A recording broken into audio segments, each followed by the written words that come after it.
Advance ko na po yung Merry Christmas. Sige po, buksan po natin ang ating mga Biblia sa binasa po natin kanina sa Aklat ng Lukas.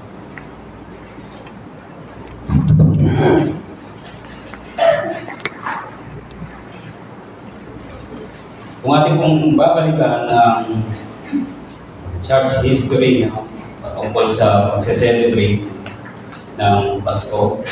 And we all know, and last Sunday po, clear message po sa atin na as a Christian,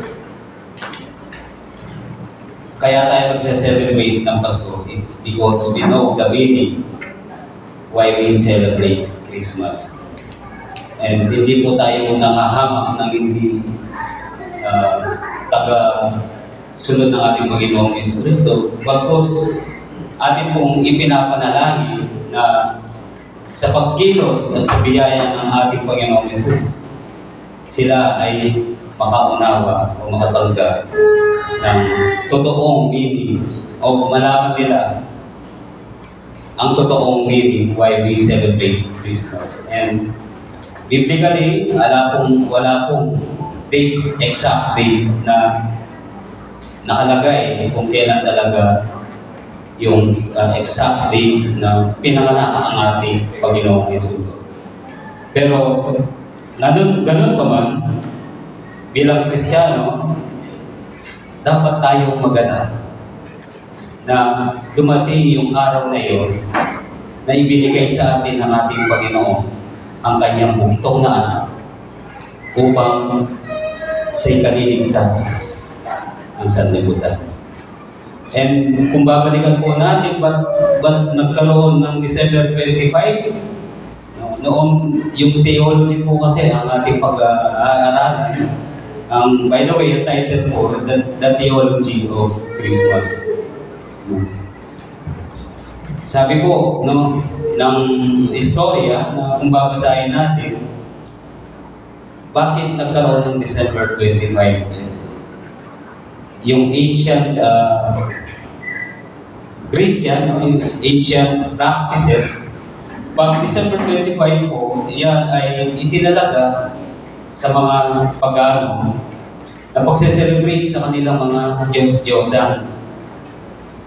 And sakop din kasi yung mga sinaunang mga Kristiyano doon sa batas na yun.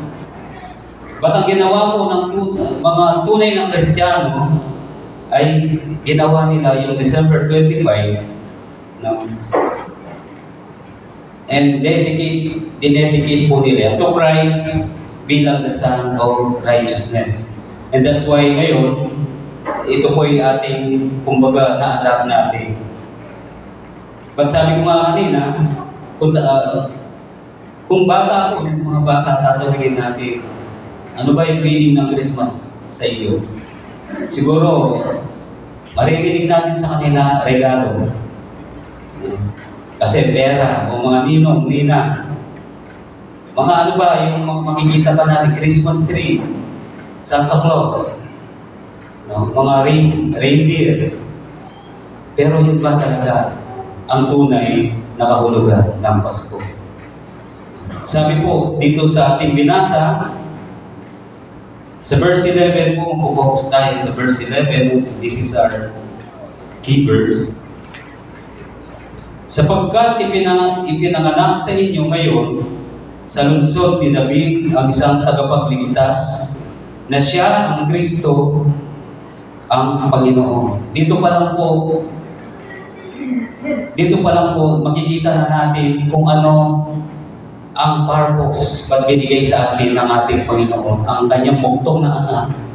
Una po ay siya ang isang tagapagligtas. Pangalawa, siya ang Kristo, at ang pangatlo, ang Panginoon. So, bali, dyan po tayo magpo-focus, no? Kasi kung noon, sa Western Church, pinagdiriwang December 25, sa Eastern, January 6, no? Magkaiba po. Pero ganun pa man, sabi ko nga, pinakamahalaga dito, we celebrate Christmas because we know the meaning of it. And as a Christian, na-aresto po ako noon sa message ni Pastor. Kung titignan natin, we celebrate, tapos wala pala tayong relasyon sa ating Panginoon, yung ginagawa natin ay walang kabuluhan. But, praise God, dahil po sa kanyang biyaya, at dahil sa kanyang anak, buktong na anak, na tayo'y nakakilala, and ngayon, nakapokus po tayo sa tunay na meaning nito. Hindi po yung, kasi blessing, maraming blessing, pag Pasko, no? Maraming pagkain, maraming salo-salo, hindi po masama yan. Pero the meaning talaga ang dapat natin malaman. So, nakita po natin kung ano ang tunay na purpose ng ating Panginoon sa kanyang buktong na anak, kung ba't niya binigay sa atin. No? And sabi po niya dito, siya ay tagapagligtas. Kung tatanungin po ba natin ang bawat isa sa atin, mga sarili? O yung mga tao kakilala natin, mga kamag-anak natin. Kung itatanong po natin sa kanila, ikaw ba ay mabuti? Ano kaya ang sasagot? Kung sasagot nila, yes. Ang pangalawang tanong po, bakit dumating dito sa lupa ang ating Panginoong Jesus? Sa Romans po, maliwanag, Romans chapter 3, maliwanag na sinasabi doon, verse 10, gaya ng nasusulat, walang matuwid, wala kahit isa. Kanina po, from devotion to Sunday school, sabi ko, Panginoon, salamat kasi isa lang ang mensahe mo sa aming lahat sa Paskong ito. Hindi yung kung ano yung blessing na maririnig namin, kundi yung blessing na binigay mo sa amin, yung free gift na binigay mo sa amin, ang regalo na binigay mo sa amin, ang tunay na dahilan kung bakit kami dapat mag-celebrate ng Pasko. Siguro tatanungin natin ba, isa natanggap na ba ng regalo? Marami sa atin sasagot, yes. Pero ang tunay na tanong na dapat masagot ng bawat isa sa atin, tinanggap mo na ba ang regalo na nanggaling sa Panginoon? Sino po yun? Ang ating Panginoong Jesus. Sa number 1, kaya po siya dinadala ng ating Panginoong Jesus, no? Ay ng ating Panginoon. Ang ating Panginoong Jesus ay bilang tagapagligtas. No? Basahin po natin ang Matthew chapter 1 verse 20. Mateo chapter 1 verse 20, sabi po dito, ngunit samantalang pinag-iisipan niya ito, ang isang anghel, si Joseph. Ang isang anghel ng Panginoon ay nagpakita sa kanya sa panaginip na nagsabi, Jose, anak ni David, huwag kang matakot na tanggapin si Maria na iyong asawa, sapagkat ang pinaglilihi niya ay mula sa Espiritu Santo. Siya'y manganganak ng isang lalaki at ang pangalang itatawag mo sa kanya ay Jesus, sapagkat ililigtas niya ang kanyang bayan sa kanilang mga kasalanan. So, yun po ang unang sinabi po ng scripture na purpose ng ating Panginoon bilang tagapagligtas. No? Para po mag-glorify ng ating Panginoon sa pamamagitan po ng gagawin ng ating Panginoong Yesu Cristo, which is nagawa ng Panginoon. Kaya nga, we are victorious and ang ating Panginoon ay nag-glorify dahil po sa buhay na inialay po ng ating Panginoon Jesus. Kung tinignan po natin kasi noon may kaisipan tayo kapag Pasko, ano ba yung napipicture natin sa pagsilang ng ating Panginoon. Alam niyo po, kung sino man na wala pa sa ating Panginoon, hindi po ako nagmamalinis. But kung sino man ang makakilala o malaman talaga ang purpose ng pagsilang ng ating Panginoon, mahahambol po kayo. At yung tuhod mo ay lulo dahil sa binigay po ng ating Panginoon. No? Sorry, medyo nagiging emotional po. Pero that is the real meaning kung ba't binigay po sa atin ng ating Panginoon ang kanyang buktong na anak. No? Siguro kapag nakilala mo ang tunay na tagapagligtas na si Jesus, uutusan mo ang iyong sarili na lumuho, umiyak sa Kanya, at humingi ng kapatawaran. Bakit? Kasi noon nagse-celebrate ka kasi alam mo, masaya lang. Maraming inuman, maraming pagkain, maraming regalo. Doon ka lang nakapokus. Pero pag nakita mo at nalaman mo sa tulong din ng Banal na Espiritu, makikita mo mahahambol ka. No po? Baka sabihin mo sa sarili mo, wala pa lang pwede kayong ginagawa kung pagse-celebrate every December 25. Which is, nararamdaman ko lang yung emotion natin.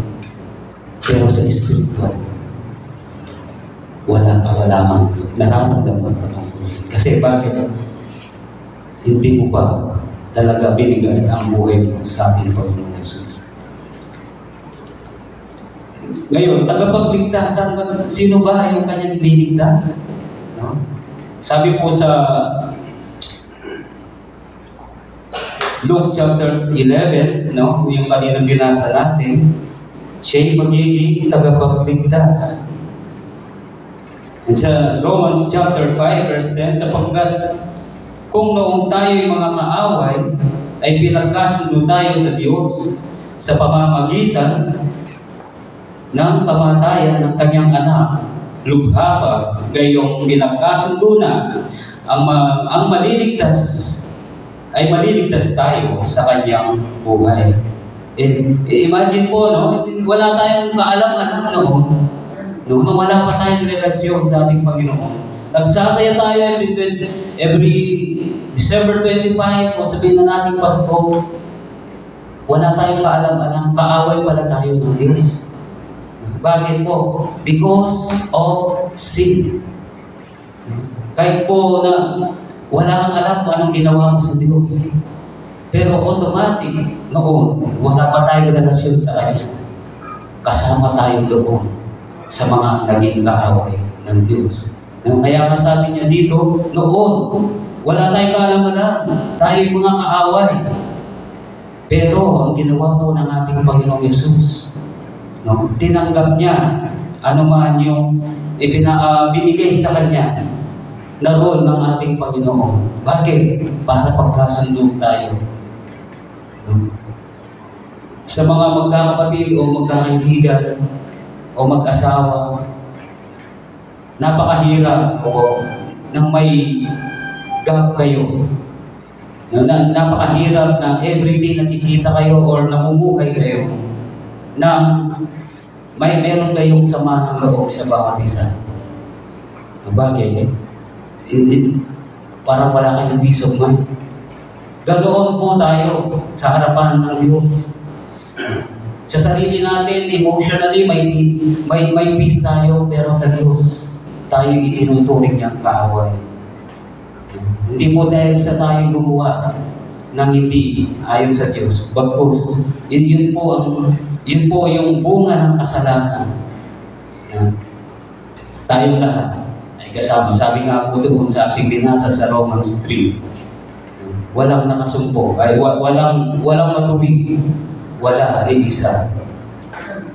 And kung ipagpapatuloy po natin yung Romans 3:23-24, sabi niya doon, yamang ang lahat ay nagkasala at hindi nakaabot sa kalwalhatian ng Diyos. Sila ngayon ay tinuturing na ganap ng kanyang biyaya bilang kaloob sa pamamagitan ng pagtubos na kay Kristo Jesus. Grabe na po. Higit pa sa anumang bagay na pwede nating matanggap dito sa lupa, ang regalo na binigay sa atin ng Diyos. Sabi nga, makamtan man nino, nino man, ang yaman dito sa mundo, pero kung ang kanyang kaluluwa ay mapapahanga, ano ba ang silbi mo? So, ganun po ang binigay ng unang ginawa ng ating Panginoon bilang bilang ating tagapagligtas. Ang alam natin, no, sa ating kaalaman noon, mga 3 wise men ang bumisita sa ating Panginoon. Pero sa ating nabasa, sila yung mga pastor. May mga halagang role ang gagawin ng mga pastor na doon. Sila yung nag-confirm, no, na sa pamamagitan ng balita na na-receive nila sa anghel, sa anghel ng ating Panginoon. Na-confirm nila na isinilang na yung Messiah o ang tagatubos ng sa ating. And when we say Merry Christmas, kanina po nabanggit din ni Brother Matt na masaya siya na bumabati ng Merry Christmas kasi he knows na ito yung kanyang ginagawa dahil sa pagkilala niya sa ating Panginoong Jesus. And tayo po ba, when we greet each other or sa mga kaibigan, kamag-anak, what do we mean when we say Merry Christmas to you? Siguro, di sa akin naman ito, pero I want to share with you na I am proud, I am glad, na I am blessed na kapag binabati ko yung Merry Christmas, yung aking mga kaibigan, o sino man, o lahat tayo dito. Dahil alam natin, dahil sa araw na ito, gumawa ang Diyos ng sukat na ikaliligtas ng bawat isa sa atin.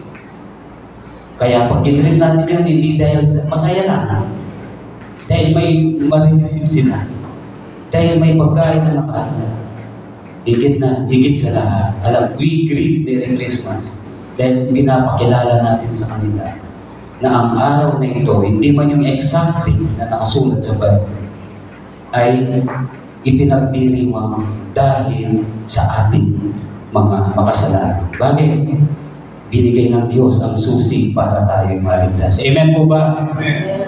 Lahat po tayo. Nawa hindi tayo nakapokus sa anumang mga bagay. Ulit-ulit po, no? Kaya even Pastor Jerry, lagi niya pong binabanggit ito, walang masama sa anumang bagay na ito na natatanggap natin. Kasi biyaya din yan sa ating sa Panginoon, galing sa ating Panginoon. Pero ang dapat nating maisip, ito'y nagiging magalak tayo sa mga bagay na ito dahil unang-una nating na-receive ay ang kaligtasan na pinaka-importante sa lahat. Amen po. Hallelujah. So, yun po yung nakita natin, no? Yung unang dahilan kung bakit pinadala o ipinanganak ang ating Panginoon. Let's say, sabi niya na yung Lucas chapter 2 para ilan po. So, nakita po natin, no? Akala natin, no? Parang wala lang. At pinasyalan siya ng mga taga-pastor para lang mag-celebrate kasi may pinanganak. Sa atin po, no? Kapag may pinanganak, we celebrate. No? Tama po ba? Kasi alam natin, yung may pamilya ng batang pinanganak ay una, biniyayaan sila at naging blessing ito galing sa ating Panginoon. Pero ngayon, ito pala, hindi lang pala kay Maria, no, regalo ang anak na ipinanganak, kundi sa ating lahat. Lahat po tayo kasi nahiwalay sa Diyos. Lahat po tayo nagkasali.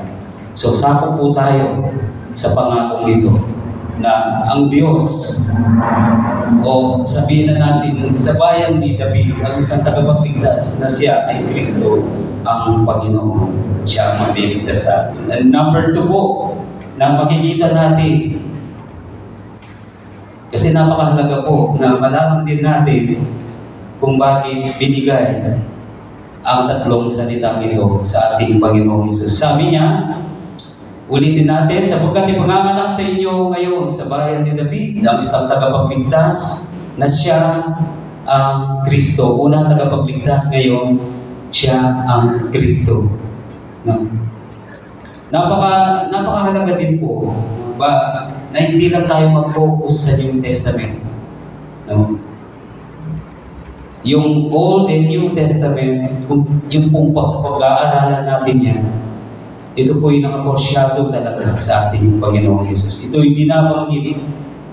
No, from Genesis to Revelation, yan, nakataon po, nakapokus lahat yan sa ating Panginoong Hesus. Sa Old, meron pong 39 books, and sa New, meron 27. No, kung pag-aaralan natin yan, bakit yan naisulat? Dahil pinapakilala po. No? O, yung kung paano tutuparin ng ating Panginoon ang pangako niya sa mga Israel na darating ang Messiah. And napakahalaga din na ating malaman, no, na ang kanyang pinangako na kung babasahin natin ang 2 Samuel.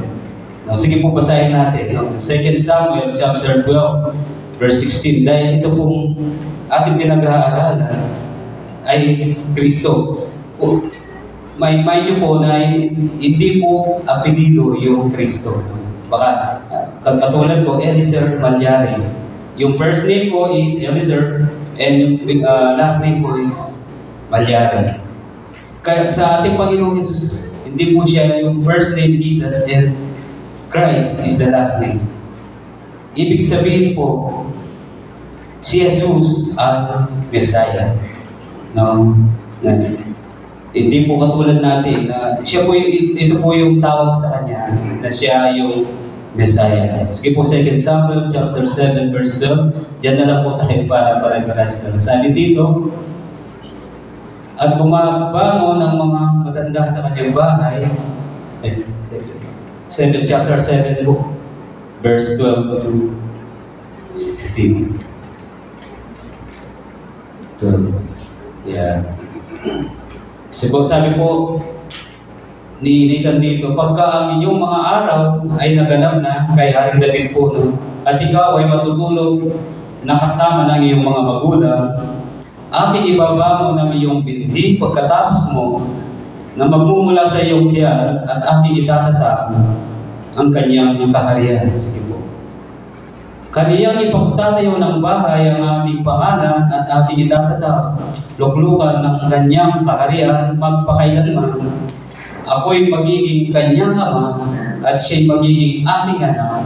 Kung siya'y gumawa ng kasamaan, aking sasawayin siya ng pamalo ng mga tao at panghampas ng mga anak ng mga tao. Ngunit ang aking kagandahang loob ay hindi mahihiwalay sa kanya, na gaya ng aking pagkaalis niya kay Saul na aking inalis sa harap mo.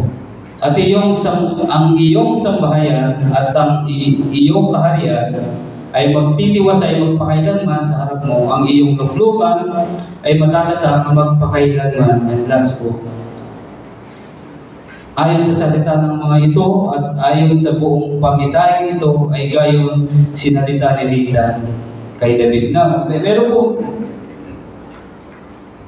sabi nila ito po ay kay Haring Solomon. Pero in a long term po kasi ang sinasabi dito ng hula o ng pagitain na nakita po na sinabi po ni Prophet Nathan kay David. So kung pag-aaralan po natin, although si Solomon ang nabuhay na pinakamayaman, pinakamarunong, pero yung kanyang kaharian ay nahating din. No, hindi po ito na-class. Pero pangako dyan ay ang maghahari magpakailanman. Sino po sa palagay niyo ang kanyang tinutukoy? Diba ang Kristo na ating Panginoon. Ang Kristo ay ibig sabihin na magagaling sa lahi ni David na binabanggit na Mesaya at mag-ahari magpakailanman. In Daniel chapter 7 po, buksan din po natin in the book of Daniel chapter 7 verse 13 to 14. Napakahalaga po na malaman din natin ang mga propesiya at ito ay natupad sa ating Panginoong Yesus.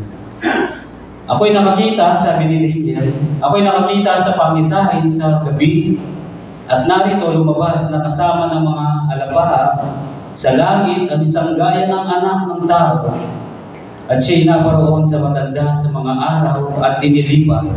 Inilapit nila siya sa harap niya at binigyan siya ng kapangyarihan at kalwalhatian at isang kaharian upang lahat ng mga bayan, bansa at mga wika ay mga lilingkod sa kanya.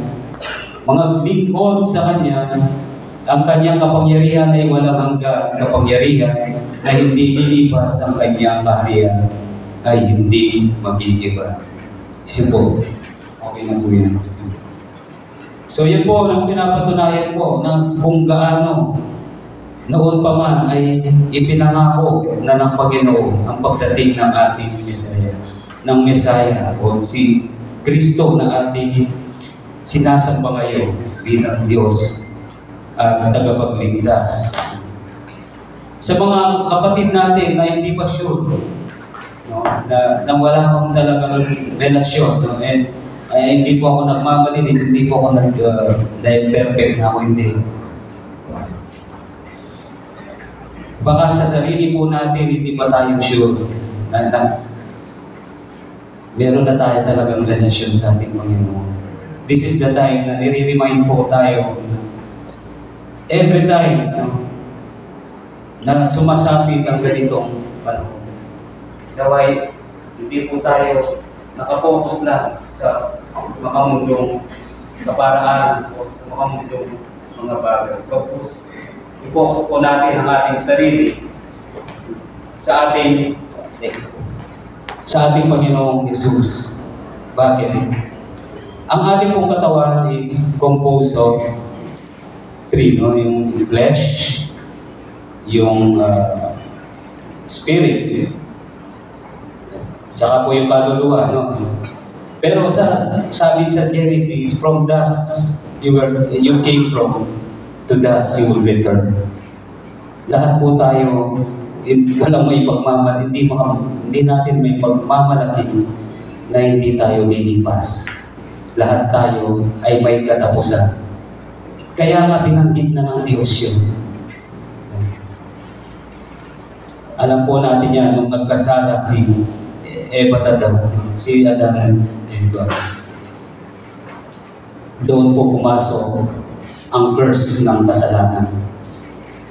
Pero tignan niyo po kung anong edad na natin. No? Siguro, ito lang po ay may bibigay ko na regalo sa inyo sa araw na ito. Think about this. Huwag natin timbangin ang ating sarili para makapasok sa langit dahil tayo matagal nang nag-a-attend sa church. Huwag natin timbangin ang ating sarili na para makapasok tayo sa langit dahil matagal na tayo nagbabasa ng salita ng Diyos. Huwag natin timbangin ang ating sarili para makapasok sa langit dahil matagal na tayong nananalangin at walang kapakna na tayo nananalangin. Ang pinakatanong dito, ginagawa mo ba yan dahil alam mo may relasyon ka na sa Diyos?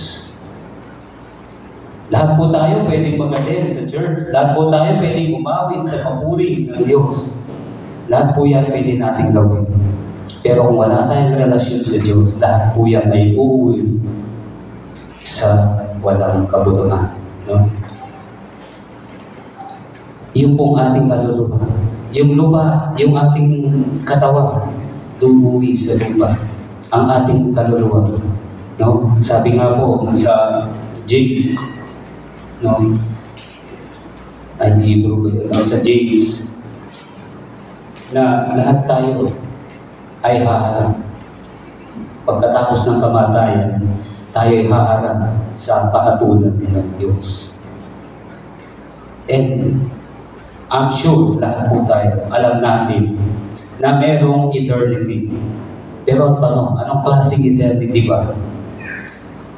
Ang pinaniniwalaan o alam mo sa sarili mo na patutunguhan mo. Ito ba'y eternity sa kahirapan o walang hanggang kamatayan? O ito ay eternity sa kingdom ng ating Panginoon? Lahat doon, mawawala na. Ano man po yung mga pakiramdam natin ngayon, ano man po yung mga problema iniisip natin ngayon, ano man po yung mga salot na nakikita natin at nararanasan natin ngayon, sa piling ng Diyos, no? Walang mawawala na lahat yan. Pero huwag din po natin kalimutan yung nararanasan natin kung wala tayong relasyon sa Diyos. Nararanasan natin kahirapan dito, dodoble pa yan. Pagdating, sabihin ko na po, sa impyerno. Kasi bakit? Tinanggihan natin, no, ang gospel. Sabi po sa kanta kanina, no, ang lahat ng mga inawit natin, isa lang po ang message dito. We need a Savior. As a sinner, we need a Savior. Kasama po ako doon. Lahat po tayo. Wala tayong may pagmamalaki. Ano man, even po, yung faith, yung ating, kumbaga na-receive ngayon na faith, salvation, hindi po natin yan may pagmamalaki dahil nagdesisyon lang tayo o dahil ginawa lang natin ito. Ito pa rin ay biyaya na galing sa Diyos. No? Wala na po akong ibang masabi sa inyo. No? Ano man po yung pag-aaralan natin ngayon, kung wala tayong tunay na relasyon sa Diyos, ito ay mauuwi sa lahat. Kaya napakahalaga po na we celebrate Christmas not because it is a joyful day na dapat natin pag-celebrate. Kanina pa po, ulit-ulit ko pong sinasabi, we must celebrate Jesus because we are sure may relasyon tayo sa Kanya. Kung babasahin po natin, especially New Testament, isa lang po, yung pinaka-importanting tanong doon na pinag-aralan din natin last Sunday through Pastor Jim. What must I do to be saved? Napaka-importanting tanong po yun. No? Siguro, kung may tatanong tayo ngayon, ano kaya ang kulang kung sino kaya yung dadating sa bahay? Wala po tayong relasyon sa Diyos. Pero kung kapatid, kaibigan, no? Alam mo sa sarili mo kung ano yung sitwasyon mo sa Diyos. Kanina, nakita natin kung ba't kailangan natin ng tagapagligtas without knowing na tayo pala yung naging kaaway ng Diyos. Or kung hindi pa na-receive ang ating Panginoon Jesus, ikaw pa rin ay kaaway ng Diyos. O hindi mo siya nakikita, no? Pero the scripture says, kaya nga, nandyan po yung pinaka-popular na verse, John 3:16. Sino po ba ang hindi pa nakakalam naman? For God so loved the world that He gave His only begotten Son, that whosoever believeth in Him should not perish, but have eternal life. Doon pala makikita po natin kung ano ang magiging bunga ng hindi natin pagtanggap at kung ano ang magiging bunga kung ating itong tinanggap. Kaya sinabi ko po kanina na tayong lahat ay uuwi, no, sa kamatayan. No? Masakit po yan, lahat po yan. Hindi pa iniisip yung bagay na yan. Pero, kapatid, hindi man natin iniisip yun, huwag natin kalimutan na darating ang araw, pupunta tayo sa ganun sitwasyon. And as a Christmas, baka lalo po tayo malungkot dahil sa ating nabasa o sa ating nalaman sa araw na ito. No. If you are sure na may relasyon ka sa Diyos, praise God! Dapat ka mag-celebrate. Pero kung wala kapatid, sige mag-celebrate ka. Pero ang tanong, may kabuluhan ba ang ginagawa mo? Paulit-ulit po. Ganyan naman po ang message ng Diyos. Palagi po tayong nire-remind, palagi po paulit-ulit yan. Kasi bakit? May tendency po na lahat tayo ay makalimot. Wala pong makapagsasabi dito, hindi. Lagi ko nga iniisip. Praise God, kung ganun po. Pero dumarating po kasi tayo sa ganung sitwasyon. Kasi bakit? Nandito pa po tayo yung ating old nature. Noon, lagi natin narinig kapag Pasko, mga masasaya lang, mga message, mga giving, no? Mga party, mga ganyan. Pero ito po ang pinaka-mainam na ating dapat isipin. Gumawa ang Diyos na kaaway natin because of our sin ng paraan para tayo mapagbati. Tayo ngayon ay Kanyang, kumbaga pinagkasundo tayo. Siya mismo ang gumawa ng paraan, no? Sa atin, may mahirap po no, tanggapin natin sa ating sarili. Kapag tayo nakaaway, ano po ang ginagawa natin? Umiiwas pa tayo. O minsan, ito'y nagtatagal. Napakahirap sa atin na gumawa ng paraan para tayo makipagbati. At kung yun ay nagagawa natin because of the grace of God din. Ganyan din po, ginawa ng ating Panginoon. Siya'y gumawa ng paraan para tayo makipagkasundo. At ipagkasundo niya tayo sa Kanya. Sa pamamagitan po ng buhay ng Kanyang buktong na anak na si Jesus. Kaya pag dumarating po, every time, yung December 25, alam niyo po, hindi lang po yung pagkabuhay, no, ng ating pagkapanganak ng ating Panginoong Jesus. Ang lahat po yan ay umuwi sa krus, sa kamatayan ng ating Panginoon, at sa muling pagkabuhay niya. Ano po? Kaya, meron na po akong karapatang sabihin sa inyo. Merry Christmas. Pag-greet po natin ang bawat isa ng Merry Christmas. And every time na sinasabi po natin yan, we simply means na dumating ang ating tagapagligtas para sa ating mga kasalanan. Manalangin po tayo. Panginoon, maraming salamat po sa araw nito. Salamat po sa mga salita mo, Panginoon.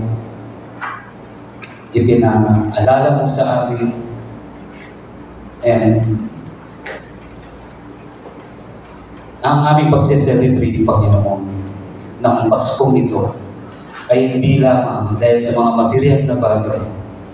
Pagkus, Panginoon, dahil po sa spiritual na ibinigay mo ang iyong buktong na anak upang ang katulad ko na makasalanan ay magkaroon ng buhay na walang hanggan. Panginoon, we don't deserve this.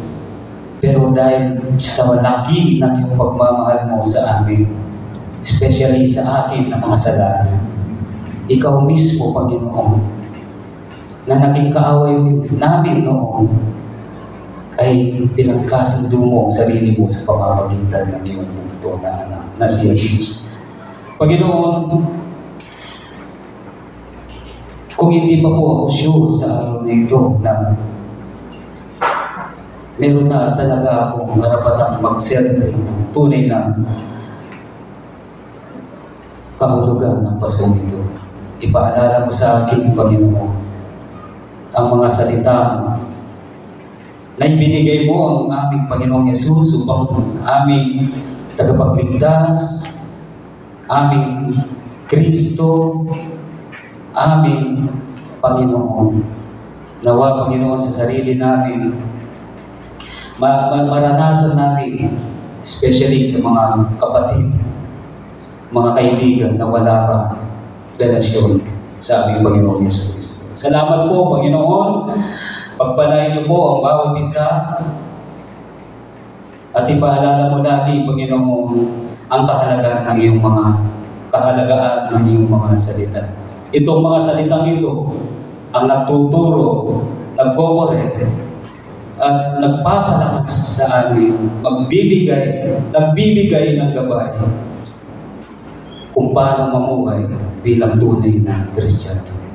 Salamat po, Panginoon. Ito pong lahat ay aming samad-dalangin sa matamis at makapangyarihang pangalan po ng aming Panginoong Yesus.